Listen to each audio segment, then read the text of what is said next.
antes de mais, agradecer a todos por terem aceito o nosso convite e partilharmos junto com quem nos acompanha neste momento conhecimentos à volta desta temática bastante importante no cenário em que temos um mundo cada vez mais digitalizado. Eu vou já, dentro de poucos minutos, fazer a apresentação dos oradores deste painel, mas permitam-me, antes de mais, partilhar aqui alguns dados. Referia-me aqui ao fato de estarmos a viver num mundo cada vez mais digitalizado. Mais da metade da população global tem acesso à internet e esta plataforma que nos últimos tempos tem ganhado muito espaço, e os mídias digitais, os mídias são parte do grupo profissional que tem usado bastante as mídias digitais. Mas mais do que as minhas notas introdutórias, os meus oradores terão espaço para fazê-lo. Tenho no painel, vou passar a seguir a fazer a apresentação e um breve resumo do perfil de cada um dos oradores que temos aqui. Conto com o Jani Mutsung, que é o nosso orador, vai focar a sua comunicação no tema comunicação e informação, mídia digital. O Jani é doutorando em comunicação social pela Universidade Federal de Minas Gerais, no Brasil, mas também é mestre em línguas, literatura e cultura pela Universidade de Aveiro, em Portugal. É docente no curso de Ciências de Comunicação da Universidade de Zambézios. Jani, muito boa tarde, bem-vindo.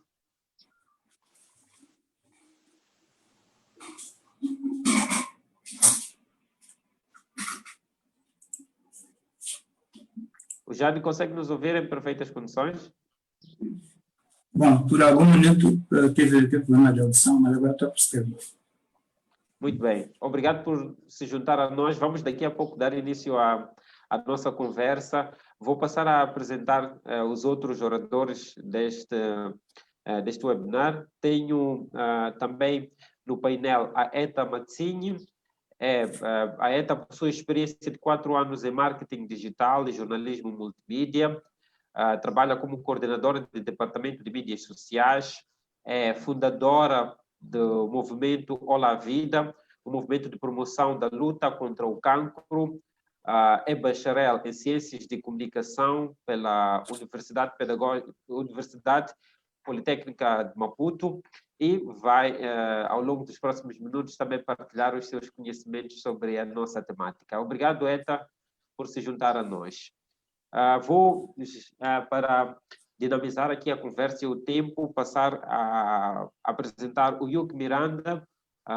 O Hugh é ator e performer com 10 anos de experiência em teatro, atua também em áreas como música e dança, tem realizado performances com recurso à expressão corporal, trabalhos focados à defesa de crianças, comunidade LGBTQ e equidade de gênero. O Hugh trabalha desde 2010 com companhias de teatro em Moçambique e também participou em algumas experiências internacionais.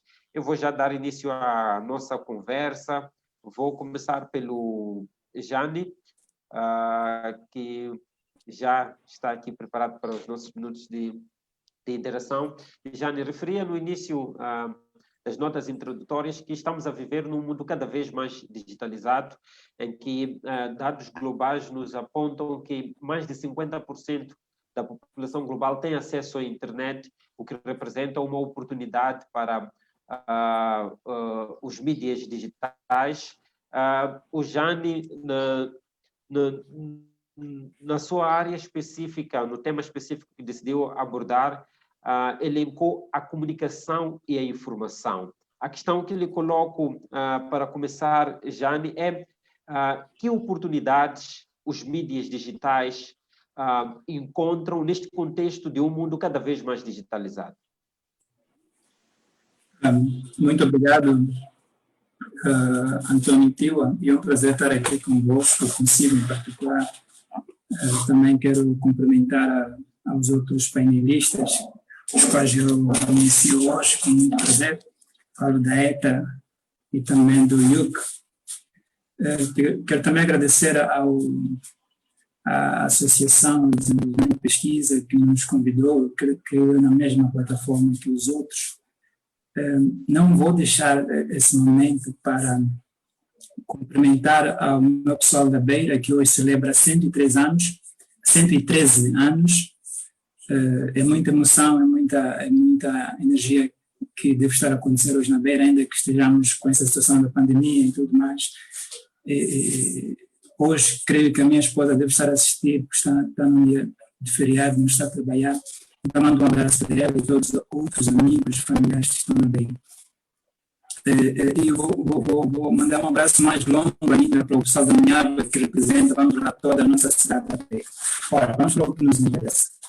De facto, a questão que levanta traz a reflexão um aspecto muito importante nesta era contemporânea. Aliás, se partirmos a nossa conversa a partir do próprio termo contemporâneo, podemos perceber muito bem que estamos a falar de um período presente, né? Um período muito próximo ao atual. O conceito de contemporaneidade, ainda que tenha muitas especificações, muitas abordagens, mas é importante percebermos, quando falamos do tempo contemporâneo, estamos a falar deste momento que vivemos, portanto, deste momento presente. E este momento é caracterizado pelas mídias digitais. Há um conceito muito trabalhado na comunicação, que é a era da informação. Portanto, desde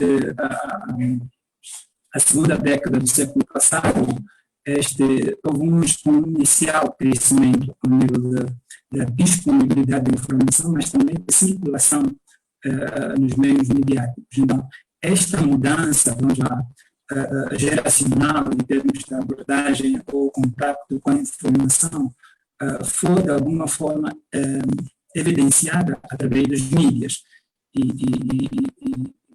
Mas é importante também deixar claro que os mídias sempre existiram. Nós podemos falar das mídias tradicionais, da televisão, a rádio, sem senhora, o jornal impresso. Mas agora, com a internet, há uma espécie de multiplicidade da disponibilidade de informação, porque todos nós podemos ter acesso a essa informação. Esta que é a tal mudança que aconteceu nos últimos, vamos lá, 20, 30 anos. Porque a história da internet não é assim tão longa, já existia a internet web 1.0, mas com a web 2.0 é que houve essa revolução. É muito difícil também começarmos a fazer estudos profundos em relação ao impacto ou o real papel das tecnologias, do mídia, tendo em conta essa componente digital, até porque nós estamos a viver este momento.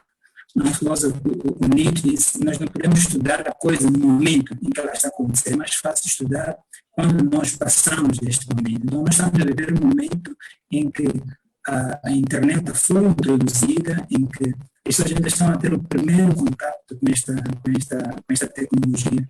Daí que há muitas vantagens, obviamente, que elas nos trouxeram, mas também há muitas coisas que nós temos que olhar com muita atenção, temos que analisar o impacto que ela tem nas nossas vidas em particular, mas também na interação social. Porque muitas das vezes existem grupos de pessoas, por exemplo, que quando a internet começou a ganhar um espaço mais social, muita gente diz que a internet não é muito bom, é um espaço em que as pessoas não têm a devida liberdade, outros sim, outros não. Mas há também positivistas, pessoas com muita esperança na internet e que depositaram toda a confiança de desenvolvimento a partir da internet. Pois, Jane, Isso é possível, está a acontecer. Mas é preciso olharmos esses aspectos com muita calma, particularizar. Nós estamos com algumas dificuldades na interação com o Jane. Eu penso que enquanto melhorarmos a comunicação com o Jane, Jane já consegue nos ouvir perfeitamente. Tínhamos algumas dificuldades em ouvir o seu áudio.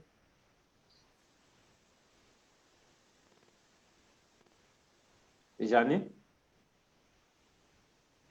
Bom, vamos, enquanto melhoramos a comunicação com o Jane, eu vou passar agora a palavra a Eta Mazzini. Eta quis focar a sua intervenção num tema muito particular que é o jornalismo digital, uma área com a qual trabalha e uma área sobre a qual estuda. Eta, junto-me a si, a esta altura, o Jane dava aqui a contextualização histórica da transição para esta época contemporânea e a importância que esta transição para um jornalismo feito com base na internet está a ter. Eu sei que estuda comunicação, jornalismo, estuda também sobre Moçambique. Eu gostava de ter a sua visão inicial sobre o jornalismo na era digital. Muito obrigada, Antônio Tiwa. Eu olho para o jornalismo, não mais pela pesquisa que eu já fiz e continuo fazendo, porque a pesquisa é contínua. Moçambique tem dois momentos. Tem o momento antes pandemia e o pós-pandemia. Quando olhamos para o antes pandemia, é quando a internet chegou. Nós, jornalistas jovens, começamos a pedir as redações para que nos dessem espaços para trabalhar na internet. E, infelizmente, no primeiro momento não fomos entendidos, porque a diferença de idade às vezes pesa muito na hora de tomar decisões. Então, a jornalismo digital não entrou como deveria ser em Moçambique. As redações mais antigas tiveram muita resistência. E se formos olhar agora no momento pós-pandemia, devemos perceber que muitas redações foram forçadas a entrar para o digital, porque todo mundo está em casa, está a usar Facebook, está a usar WhatsApp, está a usar Instagram. Porém, há um outro lado, que são as mídias que já nasceram no digital. E quem está a fazer esse digital são pessoas que apenas têm paixão. E aí começamos a ver as pequenas gafes que vão saindo. E, para além disso, há um outro problema que surge com o fato de não termos sido treinados para o digital, que é a situação das fake news. Em Moçambique circula muita fake news. Agora, em época de pandemia, acredito que cada um de vocês já deve ter recebido notícias de números que não existem, e como as pessoas não estavam preparadas, nem mesmo os próprios jornalistas, essas informações deram andamento, continuaram. Então, eu acho que precisamos sentar e preparar quem já está, digo, jornalistas já estão na redação há muito tempo, e quem está para entrar também precisa ter uma preparação, porque não basta só pegar no celular, numa câmera, num computador e produzir informação e colocar na internet. É preciso saber fazer. É, acima de tudo, uma janela de oportunidades para fazer jornalismo. Um dos pressupostos para esta conversa, para esta reflexão sobre as mídias digitais, foi o papel importante que nós notamos das mídias digitais neste contexto de pandemia, em que já não podemos sair às bancas para comprar um jornal, porque um jornal, pela sua característica, ele passa de mão em mão e existe aí um risco de, se calhar, a propagação da pandemia da Covid-19 por meio do jornal. Quando a ETA olha para o nosso contexto, que janelas de oportunidade vê para quem, tal como fez a divisão, para quem está a entrar neste mundo do jornalismo, mas também para aqueles órgãos tradicionais e já afirmados? É assim, a morte do jornal impresso não é de hoje. Em Moçambique foi a pandemia que obrigou, mas no Brasil, aqui na França e em outros lugares, aconteceu há muito tempo, quando as grandes agências de comunicação perceberam que as pessoas já não iam comprar jornal. As pessoas preferiam ler no tablet, no celular. Então, em Moçambique, eu vejo que é uma oportunidade, primeiro, para quem já está, quem sabe fazer. Disse que a idade é um posto. Então, quem já está só tem que aperfeiçoar-se. Mas quem está a chegar tem uma outra vantagem. Eu costumo olhar para os meus sobrinhos e digo, estes já não vão à redação, não precisam. Eles só precisam de aprender a fazer, porque já sabem editar vídeo, tirar foto, mexer com som. Então, são pessoas que são uma redação num todo. Só precisam de aprender a fazer a notícia. Então, a oportunidade é para todos, mas é para quem estiver preparado. Porque continuar resistente a não, vamos colocar uma, duas pessoas numa redação a fazerem só digital e não preparar toda a massa, pode ser muito perigoso para as redações. Acho que o tio Alcomos já ter percebido que surgiram muitas televisões no digital e, em certo ponto, faz estremecer os antigos. Porque as pessoas preferem ver no Facebook, mas os antigos ainda estão na tela. Então, é importante que quem é antigo prepare-se, crie os seus departamentos de inovação e mude o cenário, senão vai ficar para trás e vamos ser como, por exemplo, a Editora Abril no Brasil, que foi obrigada a fechar um prédio inteiro porque demorou a mudar o cenário interno. Pois. Eu não sei se já temos, eu volto ainda a ser ETA, eu não sei se já temos o Jane em condições de nos ouvir. Jane, consegue ouvir-nos? Perfeitamente. Exato. Jane, fazia aqui o enquadramento histórico desta transição do analógico para o digital, a nível global, mas a pergunta que eu lhe colocava, sem descurar da contextualização que trazia, era a janela de oportunidades que, a nível global e para Moçambique, os mídias, aliás, podem encontrar neste mundo cada vez mais digitalizado.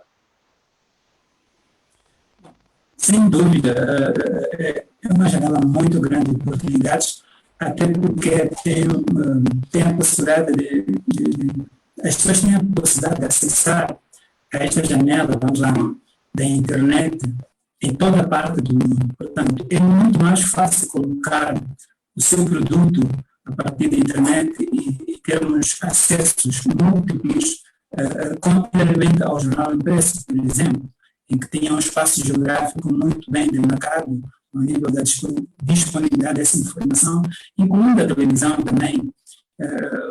Se falamos da televisão analógica, tem um espaço territorial que é demarcado, onde tem o poder de transmissão, ainda que, por exemplo, algumas televisões começam a fazer parcerias, conseguir fazer as suas transmissões fora do seu território. Mas na janela, esta que falamos da internet, é muito mais fácil as pessoas colocarem, as pessoas boas, as organizações que trabalham com mídias, colocar a sua informação à disposição do mundo inteiro.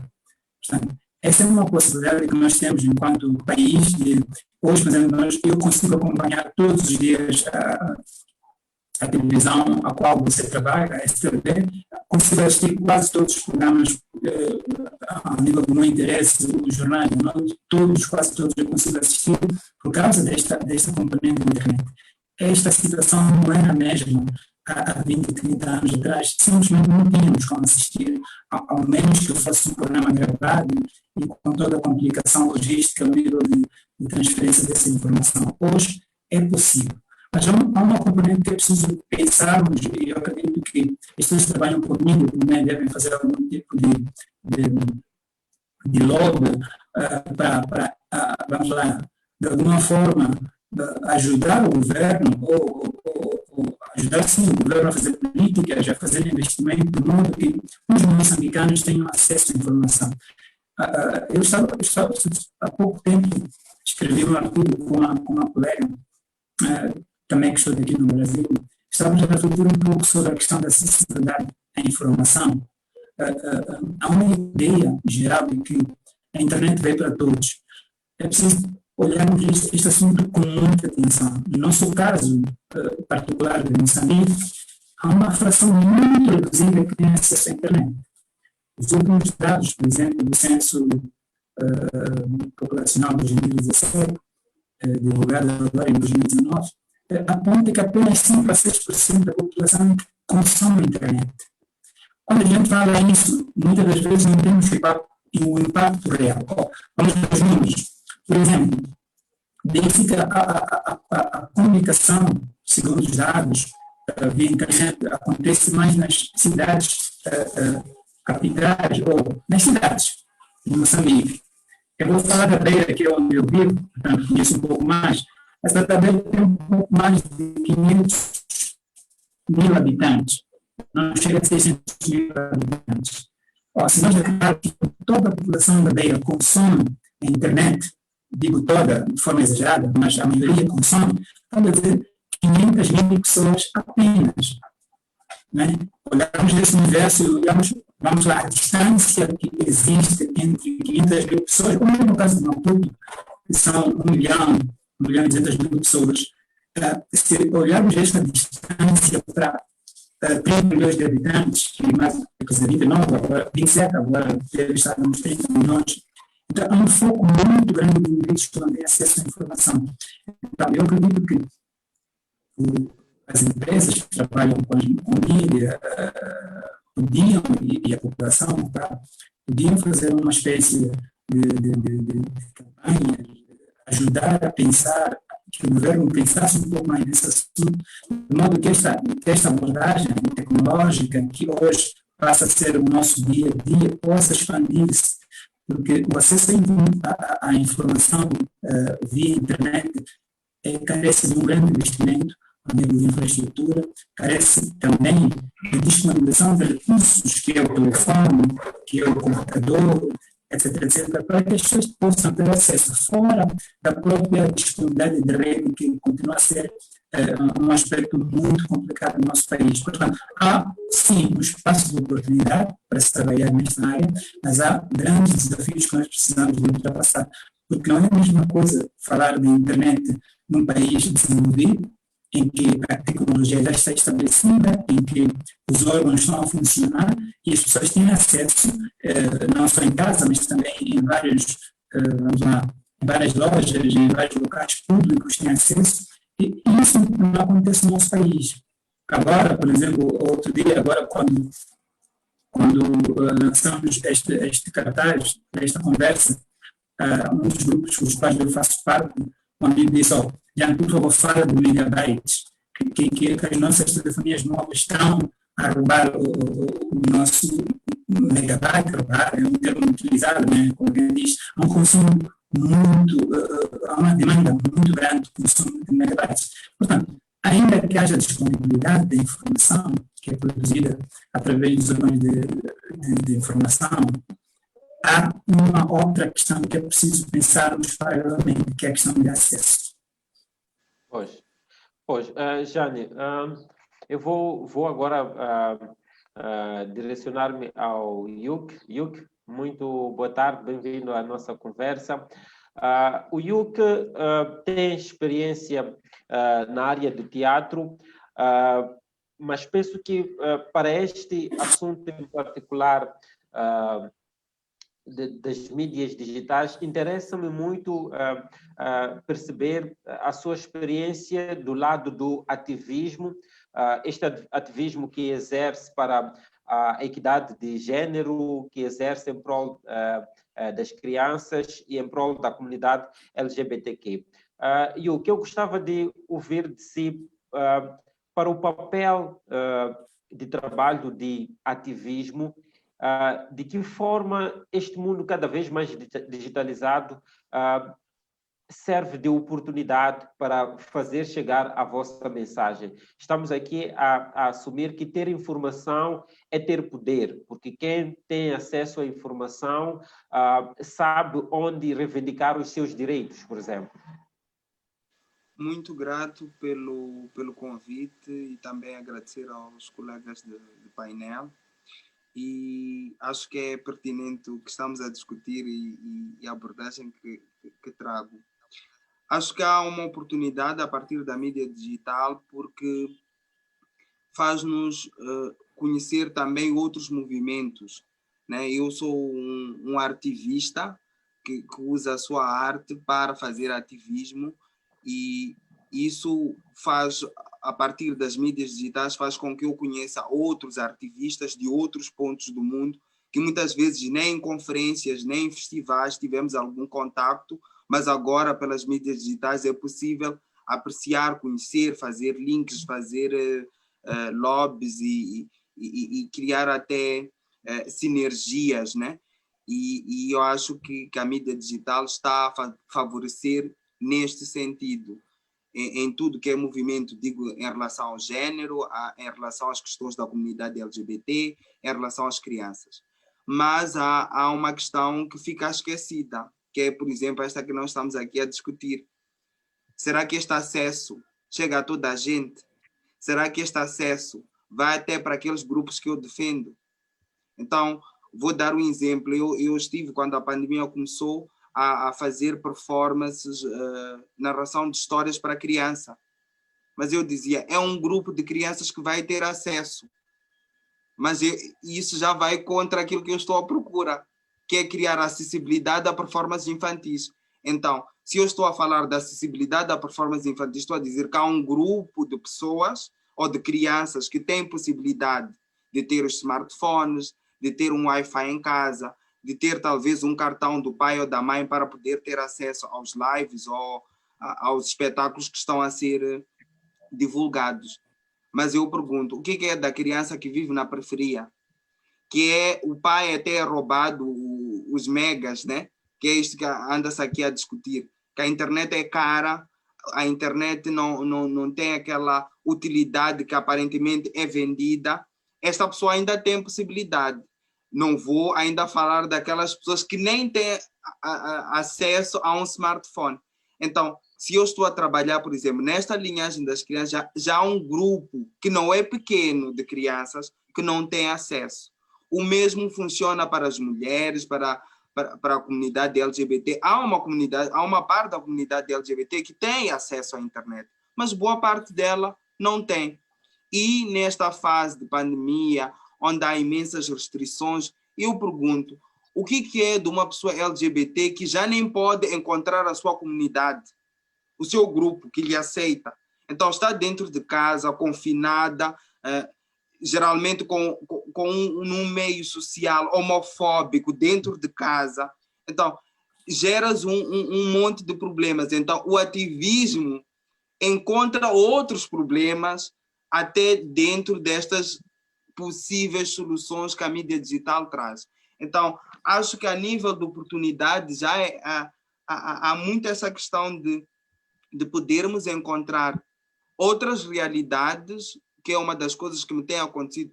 Conheço muitos ativistas, muitos até com a minha linhagem, que não os conheço pessoalmente, mas por aquilo que eles postam nas suas plataformas digitais, tenho acesso. E é possível termos conversas sobre como o nosso movimento pode continuar e prevalecer. Mas entristece-nos o fato de muitas vezes esse acesso não ser a toda a gente. Muito bem. O Yuki escolheu aqui focar num tema que eu achei interessante, que chamou de mídia alternativa. Eu gostava de perceber de si, Yuki, na sua visão, o que seria uma mídia alternativa no nosso contexto, dentro deste desafio da digitalização de que estamos a falar? O que eu chamaria de mídia alternativa é uma mídia que seja real para nós. Porque eu acho que há uma forma de nos distanciarmos, há um conceito, há estereotipos do que seria uma mídia. Então, muitas das vezes até nos baseamos naquilo que é dos outros. Se pensarmos, por exemplo, vou dar exemplo das nossas televisões, os programas da manhã são todos iguais. São todos da mesma forma, a mesma linhagem, são os mesmos temas, são as mesmas discussões, todos os canais. Eu sou muito ligado à televisão, então, quando faço o rol dos nossos canais televisivos, é tudo o mesmo formato. Mas há uma forma de fazer mídia que é a nossa. O que interessa-me discutir ou pensar às 10 da manhã? Quais são os assuntos que em Moçambique interessam-me falar às 10 da manhã? Quais são os assuntos que me interessam às 15, por exemplo? Então, é preciso estudar e fazer uma espécie de mapeamento daquilo que nos interessa discutir como moçambicanos, até para que possa ser vendido para o mundo. Porque senão caímos no risco de copiar aquilo que é de fora, né? Que é o que muitas vezes acontece. Copiamos os programas que vêm lá do Brasil, copiamos os programas que vêm de Portugal, vêm de outros pontos, mas aquilo que é nosso, como é que eu vou vender aquilo que é nosso? Uma linguagem que é nossa, fazer com que os meus convidados falem a nossa maneira, a nossa linguagem, que linguagens nós como moçambicanos temos.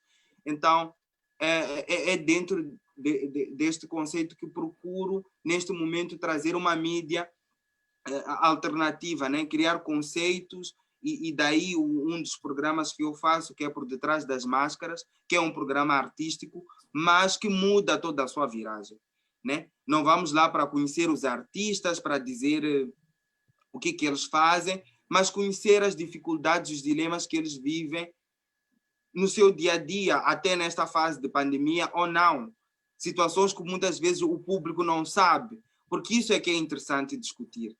Porque o resto, um artista vai a uma televisão, nós já sabemos aquele rol, como ele vai se apresentar, já sabemos. Até costumo dizer que muitas vezes eu próprio, quando vou à televisão, já tenho um texto em decor que vou lá e vou dizer, mas será que não há coisas que eu possa abordar que o público não saiba? E isso não é interessante saber? Como é que os artistas, por exemplo, estão a viver nesta fase de pandemia, né? E há muitos temas que se podem ir buscar. Por exemplo, não há uma sociedade civil dos artistas, isso é grave, né? Porque os artistas estão a fazer lives, estão a fazer produções, mas ninguém questiona, por exemplo, a sua sanidade mental. Como é que estarão a criar neste momento de pandemia? Deve ser difícil criar confinado. Então, é preciso pegarmos nestes temas que são muito mais nossos e trazê-los ao público. Então, acho que a mídia alternativa pode nos fazer encontrar outros caminhos e outros horizontes. Muito bem.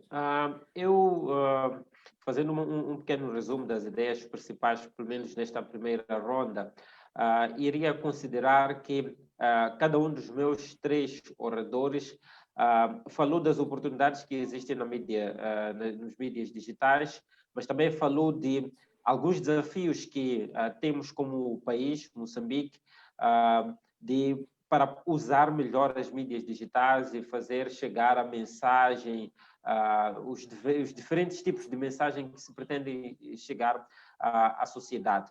A ETA olhou os mídias digitais como uma oportunidade e apontou a necessidade aqui de maior abertura, ou que os mídias tradicionais, as televisões, os jornais, estarem aquilo que eu chamaria de antenados, de modo a se adequarem à dinâmica atual e sobreviverem no mercado. O Jane falou do desafio da acessibilidade da internet, que estamos a dizer que estamos a ter um crescimento da mídia digital, mas nem todos têm acesso à internet. O número de pessoas que têm acesso à internet em Moçambique ainda é reduzido. E, por fim, agora, o Yuc a defender aqui esta ideia de uma mídia alternativa que transmita à sociedade as mensagens que são pouco abordadas pela mídia tradicional, pelas televisões e pelos jornais. Eu gostava agora de fazer um exercício com os meus três oradores de partilharmos ideias, porque este é um painel composto por estudiosos da área de comunicação, pessoas com experiência na área de comunicação e que exercem este trabalho na prática. Eu gostava agora de convidar-nos a todos nós a fazermos um exercício de... Está identificada a janela de oportunidades, estão identificados alguns desafios que minam o desenvolvimento destas oportunidades. Eu gostava agora, começando pelo Jane, estamos a dizer que antigamente, quem fazia comunicação, quem publicava notícias, publicava reportagens, os meios tradicionais de de partilha de conhecimento, pensamento, eram os mídias tradicionais, eram a televisão, a rádio e os jornais. Estamos a dizer agora que não precisa ser jornalista, não precisa ser comunicador, não precisa ter acesso a um meio tradicional de informação para poder fazer chegar a mensagem. Dentro deste contexto de desafios que apontamos, principalmente o da acessibilidade da internet, de que forma se pode ultrapassar estes desafios, ou que papel nós, como mídia, podemos desempenhar para massificar o acesso à informação, massificar o acesso à internet? Ou seja, o que eu estou a dizer, por outras palavras, é, sem esperar pelas autoridades, pelo governo, pelo Estado, o que é que nós podemos fazer? Muito bem. Eu também queria alongar um pouco a perspectiva que o Diogo trouxe de mídia alternativa e enquadrar até nessa questão que faz agora ativa. É o seguinte, é importante pensarmos nos mídias alternativos como essa possibilidade de criar conteúdos sem que necessariamente seja pelos mídias tradicionais. E isso tem impacto ao nível da sociedade, ao nível político, ao nível econômico e todas as outras áreas que de alguma forma relacionam-se. Olha, ao nível econômico, a YouTube, por exemplo, está trazendo sustento para algumas famílias. Pelo sim ou pelo não, se há 10, 15 anos eu não tinha essa possibilidade de vender informação, quer dizer, eu produzir conteúdo e disponibilizar, e a partir desta interação eu receber algum dinheiro, hoje é possível fazer isso. Portanto, as pessoas que vivem basicamente da internet, através de produção e disponibilização de conteúdo. Essa janela era fechada para muitas pessoas pelo mundo fora. Hoje é possível ter esse acesso. Então, eu encontro a mídia alternativa, a expressão mídia alternativa também neste campo. Adicionando a isso é a possibilidade desta mídia alternativa poder fazer campanha, vamos lá, daquilo que nós chamamos de ativismo digital. Portanto, hoje é possível, através da internet, nós fazermos muita campanha ao nível da perspectiva política, é possível contestarmos aquilo que nós chamamos de cidadania, quando alguma coisa não está boa, ou quando, um exemplo concreto é a questão que está a decorrer pelo país todo, em relação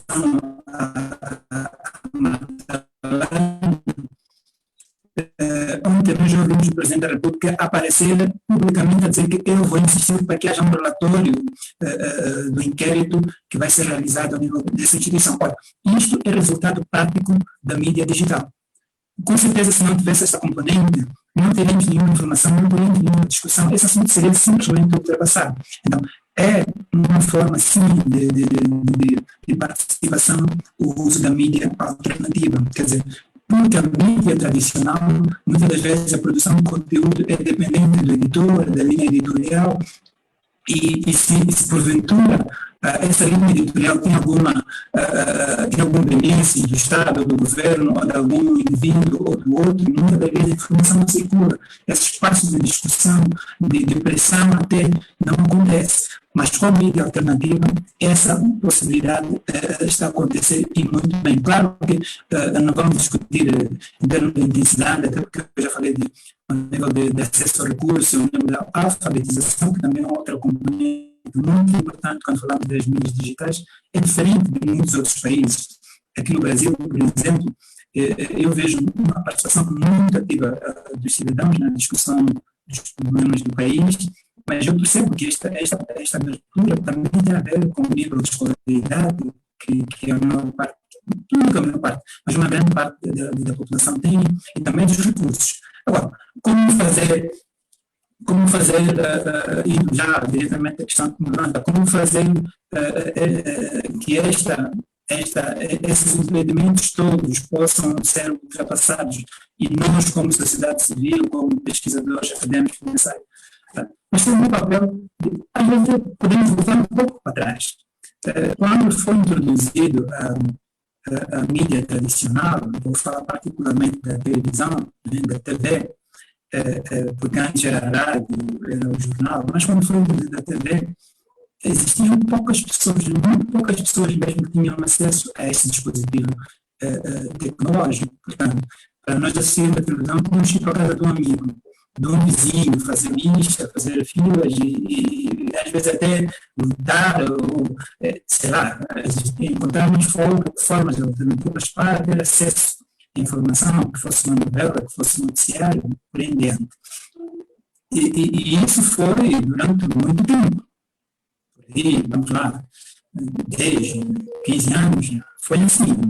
Agora, mais ou menos, a partir dos anos 2000, a coisa começou a ser um pouco mais acessível. Mas foi assim durante muito tempo. Podemos voltar a essa questão. Por exemplo, uma comunidade em que 1 ou 2 indivíduos que têm um dispositivo tecnológico de acesso à internet, ao jornal, à televisão, ele pode muito bem partilhar essa informação na sua comunidade. Portanto, ele pode, por exemplo, mesmo com um telefone, pode chamar 2, 3, 4 amigos e partilhar essa informação, porque o que nós queremos é garantir que essa informação chegue à maior parte da população, porque é muito interessante isso, observar, por exemplo, quando estamos no caso da pandemia, que nós estamos a enfrentar agora em Moçambique, há uma ideia que todo mundo tem informação do que é coronavírus, mas isso é uma falácia. Aliás, a própria STV e vários outros canais de informação, quando fazem uma pequena pergunta ao primeiro cidadão que encontra na sua porta o que é coronavírus, nós percebemos que a pessoa não sabe. Simplesmente não sabe dizer o que é, como é que se transmite e tudo mais. Não é necessidade. Agora, imagina alguém que está lá, em Maziguera, alguém que está lá, em Niassa, lá, por aí em diante. Então, se as poucas pessoas que têm esse recurso tecnológico pudessem ganhar esse hábito de partilhar essa informação, essa seria uma forma muito boa para marcar esse primeiro passo. Mas eu não vejo muito bem isso, porque a mídia digital, assim que se espalhou, também trouxe uma coisa, ao nível do comportamento social, que não é muito bom. É uma espécie de centralização, de egocentrismo. Eu quero ficar com o meu telefone, ninguém mais tem que ter acesso ao meu telefone, ninguém mais tem que ter acesso ao meu computador. Esse problema deve ser resolvido. Enquanto o televisor tem uma outra disposição, por exemplo, ele fica na sala, que todo mundo tem acesso à informação, os novos dispositivos tecnológicos, basicamente o telefone, o tablet, são equipamentos individuais. Então, é muito difícil você levar o telefone e colocar no ambiente e partilhar a informação. Mas se fosse possível fazer isso, essa, para mim, seria numa fase em que ainda não há investimento ao nível de infraestrutura, quer seja, eu falo de infraestrutura básica, que é a corrente elétrica. Portanto, há muita zona do nosso país que simplesmente não chega a corrente elétrica. Se não chega a corrente elétrica, também não vai chegar o telefone. Pode até chegar, por exemplo, a casos que o telefone é recarregado através da bateria, mas são zonas muito pequenas, é preciso também um investimento no equipamento. Então, eu acho que enquanto esses recursos não chegam, é possível, vamos lá, minimizar um pouco essa situação através da partilha dos nossos dispositivos, dos nossos recursos, não só do próprio equipamento, mas também de espaços que nós temos que possam permitir as pessoas partilhar informação. Um exemplo concreto. Agora, com a obrigação do chefe de Estado fazer comunicados, mensagens por causa da pandemia, se alguém tem um telefone, se alguém tem um computador e tem acesso à internet, que está numa zona recôndita, pode muito bem, às 20 horas do dia que ele vai fazer a transmissão, ligar e todos assistirem, todos terem informação em direto do Presidente da República. E não ficar aquela multiplicação. Ainda que, como eu disse no artigo que eu escrevi, eu faço uma outra discussão em relação a isso. É as línguas que nós utilizamos. Quer dizer, a questão do acesso à informação não é só o problema do dispositivo, do recurso tecnológico, mas é também a questão linguística. Eu também vejo como um grande problema. Eu fiquei muito feliz quando começou a campanha das conferências sobre o coronavírus, que eram diárias, a ver, ao lado da pessoa que fazia a comunicação, um indivíduo, uma senhora, ia fazer. Gestual. Sim, essa de facto é uma forma muito importante de garantir que as pessoas tenham acesso à informação em primeira mão. Mas, a parte disso, há uma necessidade de trazer as nossas línguas nacionais, porque também estamos a demorar uma grande população Pois, Jane, que não fala, não percebe, não lê a língua portuguesa. Então, essas pessoas também são obrigadas a ouvir 5, 6, 10 traduções. pois, Jane, pelo Chamou menos, sim, dizia que nesta primeira fase fixei 3 pontos essenciais, que é a oportunidade que os mídias ou quem quer fazer comunicação, seja ele profissional ou não, pode encontrar nas plataformas como o YouTube e outras. Falou aqui também da questão da língua, a defender que o uso de línguas locais pode facilitar ou massificar o acesso à comunicação. Eu vou passar a seguir a ETA, mas eu gostava, Jane, que se calhar fizéssemos um exercício de melhorar a comunicação. Eu não sei se usar aos escutadores podemos melhorar um pouco a comunicação. Enquanto eu converso com os outros oradores, penso que podemos estar a fazer este exercício. ETA, olhamos na primeira ronda que fizemos, olhamos para as oportunidades e alguns desafios que existem dentro desta coisa de fazer jornalismo, fazer comunicação, fazer ativismo por meio das mídias digitais.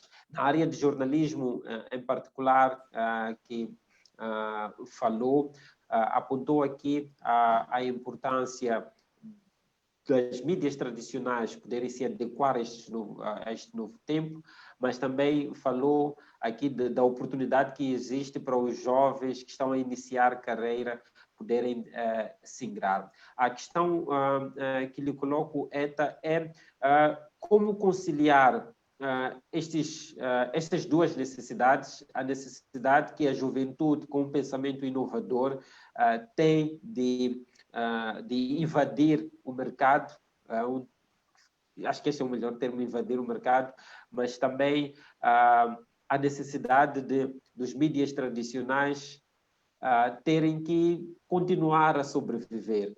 Mas eu coloco esta questão olhando para um segundo desafio, que é o desafio da qualidade da informação, porque nós sabemos que quando falamos de mídias digitais, falamos também de uma guerra por visualizações, falamos também de uma guerra em que o sensacionalismo pode falar alto, a ideia de querer vender para poder ganhar visualizações. Eu gostava de ter a sua percepção em relação a isto.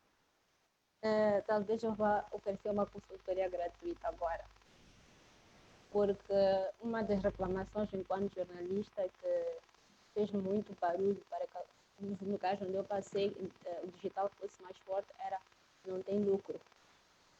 É mais fácil vender no jornal, vamos ter retorno, mas se colocamos, por exemplo, no site, não há retorno. Mas a história não é bem assim. Da mesma forma que uma televisão vende tempo, o telejornal de publicidade, pode muito bem fazer uma venda casada. A pessoa que vai acessar o meu site para ler a minha notícia, ela não precisa pagar 5 meticais, por exemplo, para ler. Mas eu posso muito bem dizer, veja este vídeo, que é uma publicidade, durante 3 segundos, 8 segundos. E eu vou dizer à empresa, olha, pagaste o meu canal, né? Para passar a tua publicidade e para passar no meu site. X pessoas viram, o valor é este. E ambas as partes saem satisfeitas. Mas, por outro lado, não podemos só estar aqui a focar na questão de lucro, porque se continuarmos a focar só no lucro, é o que eu disse a estes jovens agressivos que estão a entrar e estão a fazer coisas, algumas vezes à torta. Não raras vezes vemos pessoas a ocuparem espaço, dar informação, mas que sequer conseguem formular uma frase como deve ser. São sensacionalistas. às vezes sequer sabem proteger a identidade de uma testemunha, de uma vítima. Então, é importante que quem está nesta linha da frente de fazer, tenha o cuidado de formar os seus. Porque senão vamos estar aqui a criar banalidades. Não faz sentido ter 10, 15 televisões online, por exemplo, ou sites de informação que estão a vender fake news ou que não estão a respeitar o básico do jornalismo. Então, é importante que eduque-se as pessoas, aprenda os processos. Como é que se faz uma notícia? Como é que se filtra? E ainda vou pegar a questão que o Fernando esteve a falar. É preciso que essa notícia seja acessível a todos. Está bem, em Moçambique, acesso à internet ainda é fraco. Mas temos o podcast. Este podcast pode ser feito em várias línguas. Então, a minha televisão ou o meu mídia pode produzir uma notícia, traduzir para várias línguas, enviar pelo WhatsApp. Vai chegar à rádio comunitária e vai chegar à base da população. Então, é preciso pensar não como os outros fazem aqui fora, mas como pode chegar à nossa base em Moçambique, à nossa realidade. Peguemos a nossa experiência. Agora, por exemplo, com o tempo do Covid, há instituições que voltaram para a rádio, porque sabem que a população se reúne no final da noite para escutar rádio. Então, temos que adaptar a realidade. Sim, internet não é para todos, concordamos, mas pode ajudar a chegar a todos a informação. Há espaço, ETA, para uma convivência sã entre a mídia digital e a mídia tradicional? Estamos a dizer que hoje em dia, por exemplo, quando acontece um acidente de viação, não precisamos esperar até a hora nobre para termos conhecimento, mas também sabemos que o Facebook, o WhatsApp e outras redes sociais são grandes veículos de disseminação de informação não real. Como é que a mídia tradicional, a televisão, o jornal, e este movimento das redes sociais podem conviver de forma mais saudável? Estamos aqui a dizer que o objetivo último é termos uma sociedade mais informada. Uma sociedade mais informada é uma sociedade que tem o poder de reivindicar os seus direitos e etc, etc. Exato. Aí entram alguns pontos. Primeiro é a literacia digital, que é a capacidade do indivíduo que recebe a informação filtrar, saber que isto é uma informação de qualidade, veio de uma boa fonte, pode vir a ser verdade. O que ainda não existe em Moçambique, houve um tempo em que as pessoas, quando recebiam no WhatsApp, esperavam para ver na TV ou na TV à noite, para ter certeza que é verdade. Mas já não tem esse tempo de esperar até a noite. Então, o que é necessário é que as mídias tradicionais encontrem seu espaço no digital. Eu vou dar um exemplo da BBC. A BBC está em todas as redes, mas de forma muito particular, porque já entendeu que quem está, por exemplo, no Instagram, quer um vídeo curto, uma ou duas frases e já está. Quem está no Facebook quer tem tempo para entrar no site e ler a notícia ou ver um vídeo mais longo. E há ainda aquele chefe de família que vai esperar o final do dia, ou então aqueles breaks durante o dia para ver a notícia total. Então, a mídia tradicional primeiro tem que se reestruturar. Eu nem gostaria de dizer mídia tradicional, porque é tudo mídia. Mas é importante entender como funcionam as pessoas em Moçambique. Quais são os seus hábitos, quais são os seus horários. E ir adaptando as coisas. Se temos 10 pessoas, 10 seria um número baixo, no Instagram, entender como essas pessoas estão lá. E criar um hábito nelas de perceber, olha, esta notícia é verdade, veio do canal X, este é um canal de confiança. Quando eu vir uma notícia no canal Y, eu tenho que ir a correr para outro canal para confirmar se é verdade ou não. Porque senão vamos continuar a ter este movimento de pessoas que tiram foto, pessoas que escrevem o que bem lhes apetece, enviar pelos WhatsApps e criar movimentos de discussão ou até de revelia por conta de fake news? Pois, nós estamos a transmitir em direto nas redes sociais e eu estou aqui a ver alguns comentários que quem nos acompanha está a fazer e uma das pessoas, a Júlia, no caso em concreto, dizia, de fato, os artistas estão mal com esta pandemia. Eu vou usar desta deixa para chamar o Yuk à conversa. O Yuk partilhou aqui as experiências de como usa as mídias sociais para fazer ativismo. Yuk, eu colocava aqui a ETA uma questão relacionada ao fato de se as mídias sociais criam uma oportunidade, a oportunidade, ela por vezes é bem usada ou mal usada. Há uma guerra, seja em termos de conteúdos de vídeo ou conteúdos de texto, em alcançar cada vez mais visualizações e, com isso, ganhar dinheiro. De que forma, na sua visão, isto pode ser feito com qualidade, sem violar ou ferir aqueles requisitos tradicionais que uma informação de qualidade deve ter, que um conteúdo, por mais que não seja informação, um conteúdo de entretenimento, um conteúdo de ativismo, devem ter de modo a não só informar, mas também educar a sociedade? É uma questão super pertinente e uma das coisas também, vou pegar um bocado na deixa da ETA, que é preciso dominar as plataformas. Aquele público, o que está à procura? Como é que está à procura? E aí também ir encontrando pontos sobre que conteúdos, que linhagem, que discussão, o que eu quero trazer e fazer uma espécie de comunhão de como esta plataforma funciona e aquilo que eu quero trazer. E aí poder fazer com que possam caminhar de forma muito mais segura, porque corremos esse risco de... Eu costumo dizer a alguns colegas artistas que é preciso ter cuidado, porque ao fazer um live, se ele não tiver qualidade, aquilo fica registrado. É um arquivo que fica. Eu não sei como é que eu vou conseguir apagar.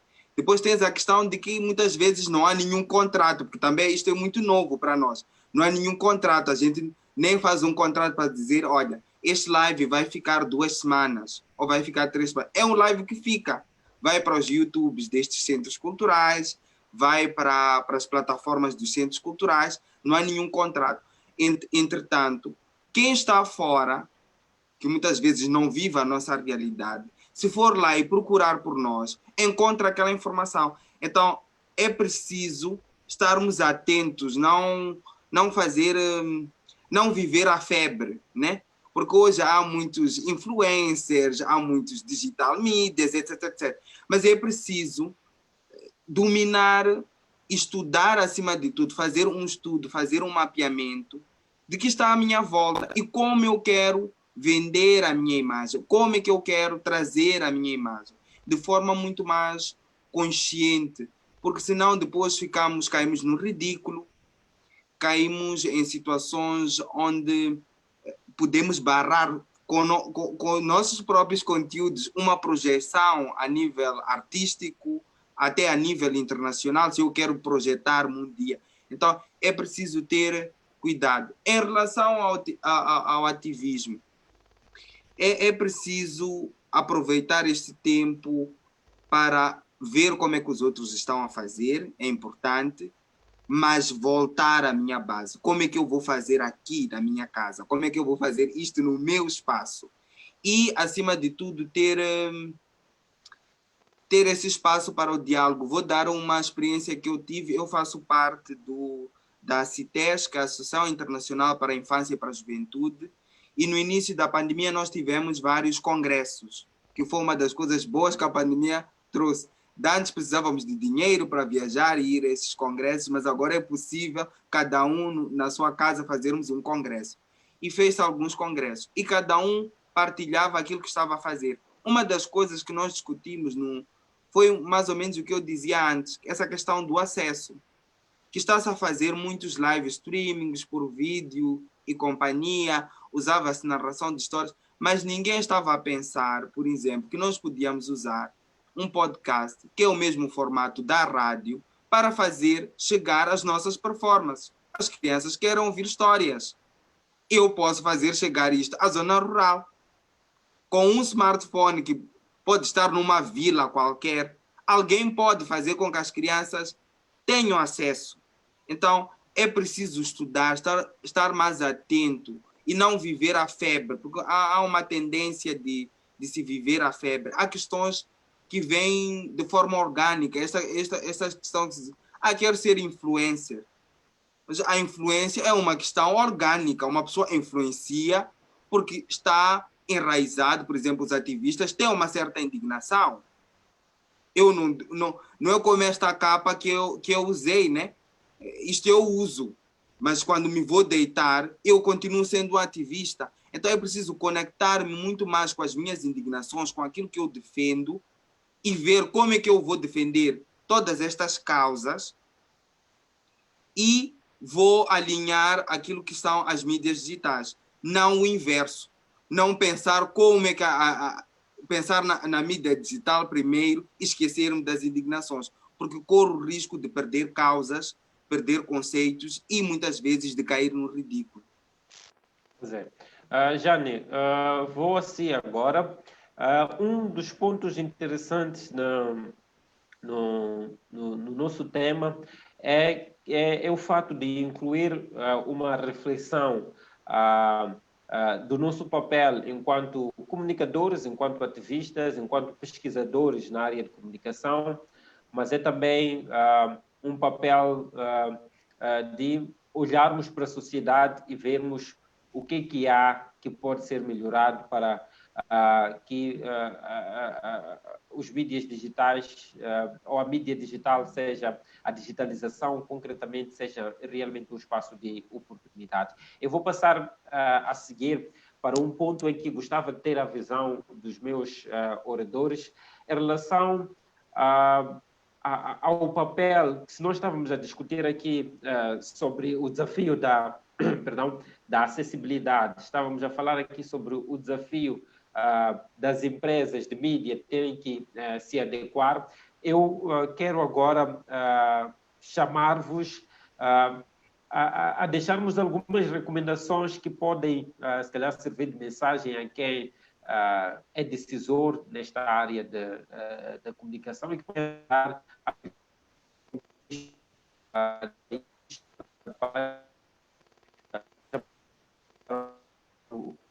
o surgimento digitais. Eu sei estudo a aplicação, eu sei também o que o setor faz, o que o governo, o Estado vai criar maior espaço de participação.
Você consegue ouvir-me?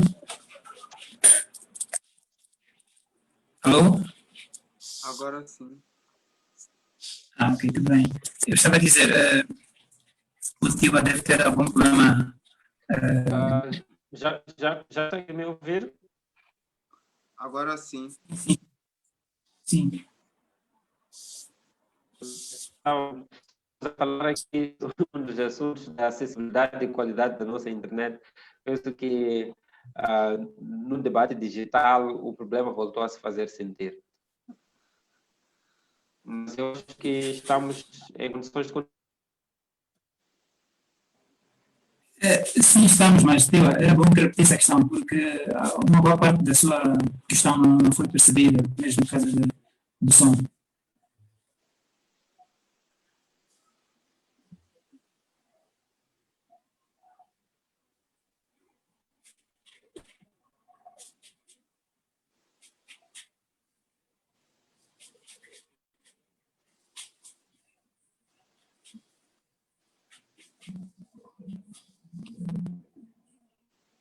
Não sei se o Tio ainda está aqui ou se de novo teve problemas. Tio?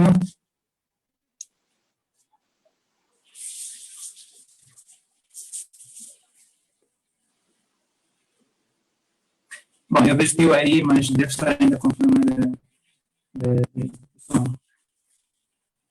Conseguem ouvir, Yunick e Erkan?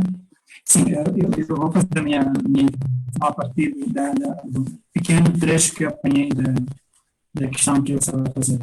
De que forma a sociedade pode intervir e maximizar. Está a falar, Tio?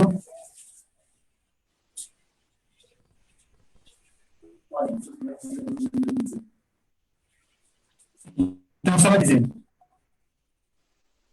e eu acho que a sociedade deve participar, deve aceitar esse desafio, e nós não temos volta.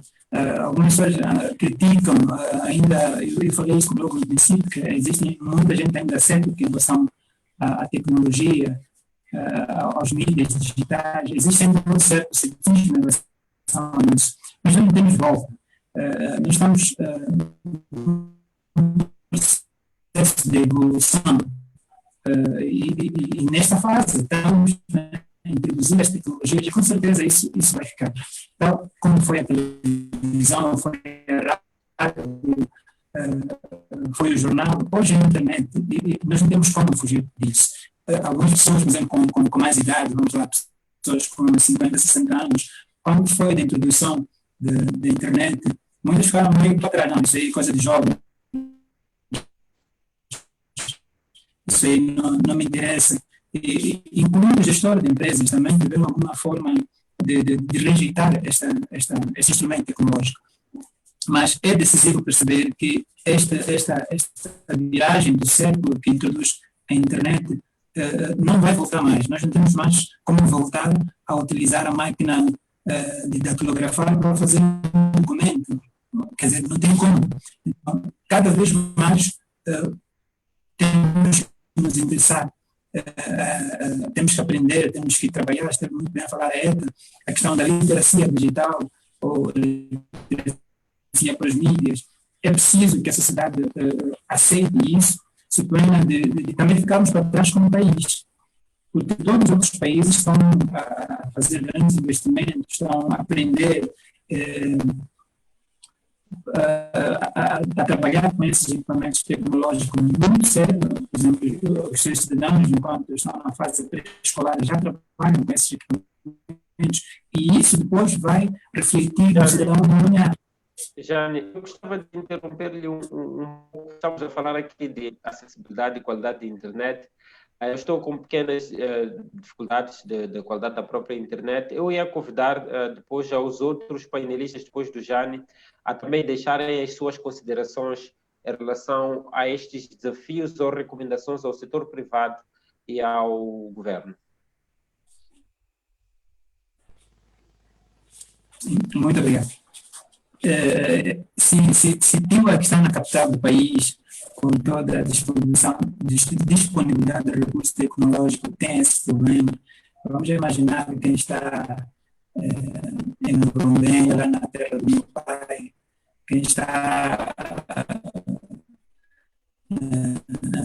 em ações, quem está. Quer dizer, é preciso perceber esta questão, mas já falamos sobre isso e deixa-me continuar na abordagem que eu estava a fazer. Então, eu acho que as instituições, os agentes privados devem investir nisso, mas antes desta fase institucional, eu acho que também na família devemos começar a disponibilizar esse recurso tecnológico para que os nossos filhos possam aprender cedo. Porque se não aprenderem cedo, eles vão ter problema, com certeza, quando forem à escola.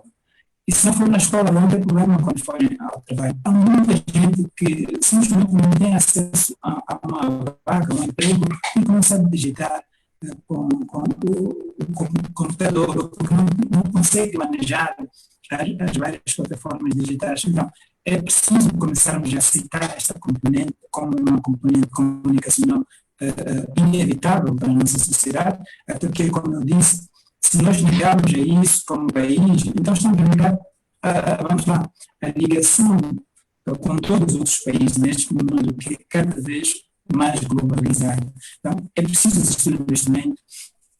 Hoje, eu tenho assistido a um debate muito interessante.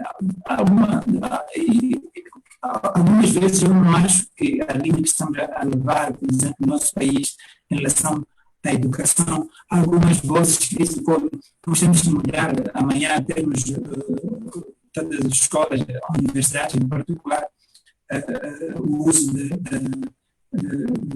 da internet como uma forma de ensino. É possível, sim, mas é preciso ter muita calma, é preciso, como disse Yuke, olharmos para os nossos contextos, cada universidade, cada região, cada comunidade, como é que ela pode responder, quais são os problemas muito ligados ao acesso.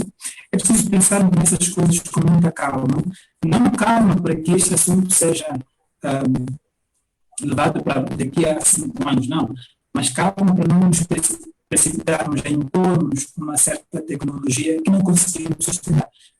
Muitas escolas, por exemplo, quando foi a introdução das TICs, né, nas escolas, colocaram lá os computadores, sem nenhum plano, sem nenhuma abordagem de gestão desses equipamentos.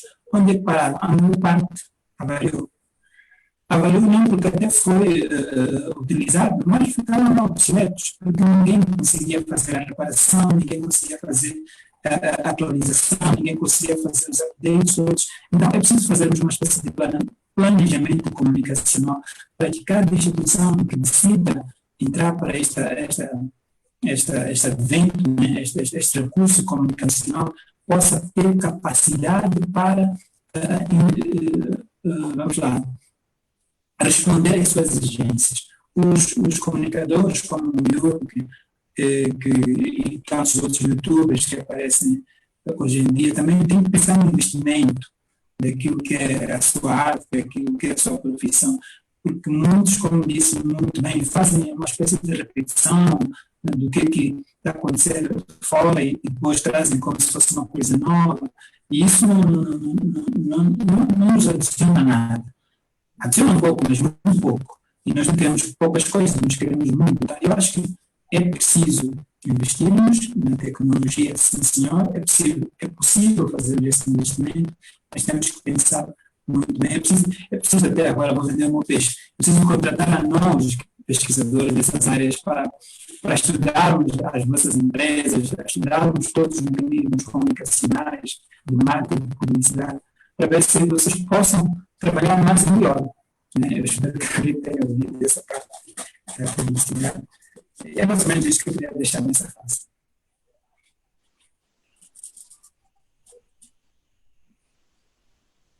Eu não sei se o Tio ainda está conosco, mas se ele não estiver, já deixou a questão. Creio que o Borja, o Yuke, ou a Eta, acho que pode seguir, Eta. Tá bem. Tá bem. Bem, o que eu vou dizer não vai muito longe do que já foi dito até aqui. Eu acho que o primeiro problema, que todos aqui concordamos, é a literacia. É preciso educar as pessoas a diversos níveis. Seja as crianças, a partir da escola, a usarem de forma correta a internet, seja os profissionais de comunicação aprenderem a manejar a internet, O governo tem, eu acho que tem que começar a olhar a internet como aliado.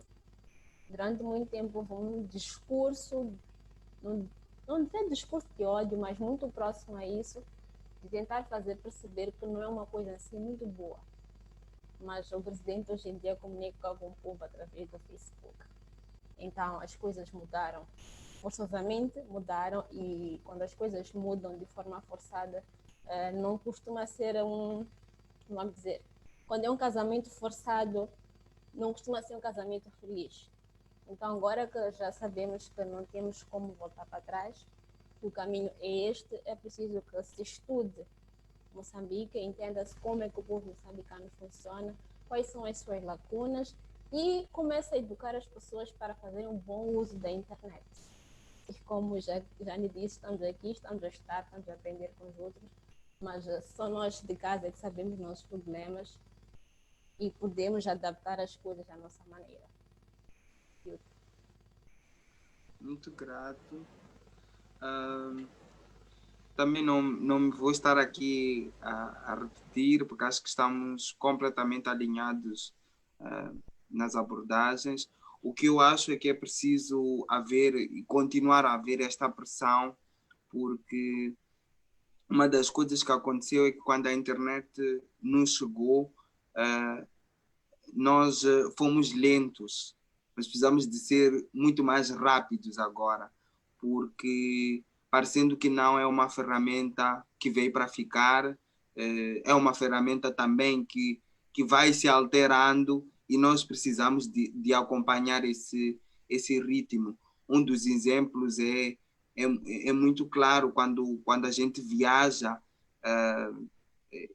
para quem tem o privilégio de viajar, a primeira coisa que fala é da internet, da possibilidade de ligar o seu Wi-Fi e conectar-se a várias redes. Então, isso também mexe com vários setores de um país, né? Desde turismo, desde a cultura e outras várias esferas que regem o que é um país. Então, acho que é preciso continuar a haver esta pressão, que o governo e as entidades de direito estejam muito mais conscientes, que estas redes de telefonia móvel é preciso continuar a fazer-se pressão para que garantam que a gente tenha uma internet de qualidade, porque senão depois temos situações como estas, onde temos que falar de assuntos tão importantes e mesmo num meio privilegiado, estando na capital, no centro da cidade, etc., etc., temos ainda situações como essa. Então é preciso continuar a exigir que a gente tenha uma internet de qualidade, porque no fim do dia até se paga por ela. Por que não vamos exigir quando até há um custo desse grupo que usa? E não nos esquecermos dos outros, de como fazer com que a internet chegue à zona rural, como é que a internet chega às comunidades, informar acima de tudo, preparar aquelas pessoas para que elas tenham acesso à internet. Acho que é preciso que a gente continue a exigir isto dentro das nossas possibilidades. E esta é a recomendação que eu posso deixar de tudo que discutimos hoje.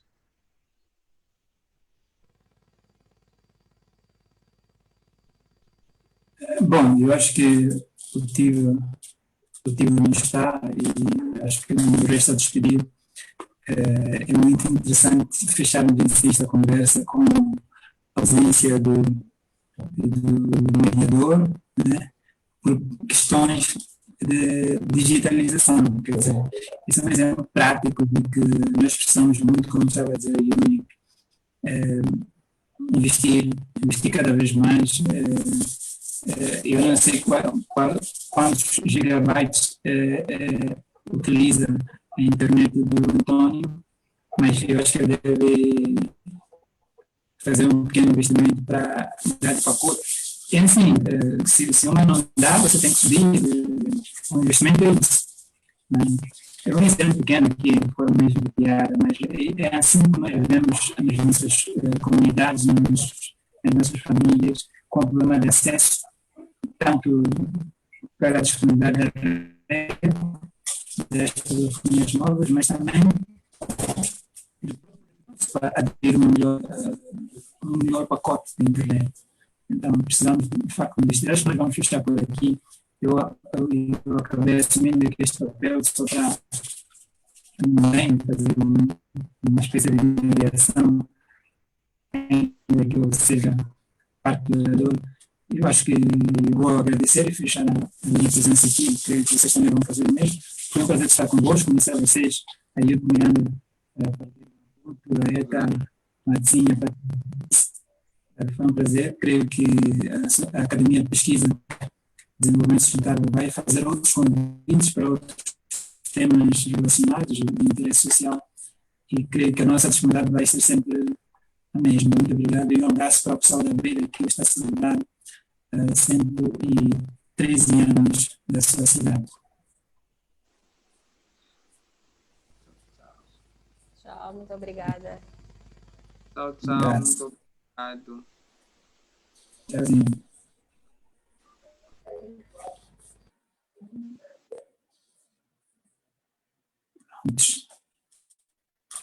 Ora, como é que aquele se dá a cabeça, pode perceber que é um problema. Ilumina essa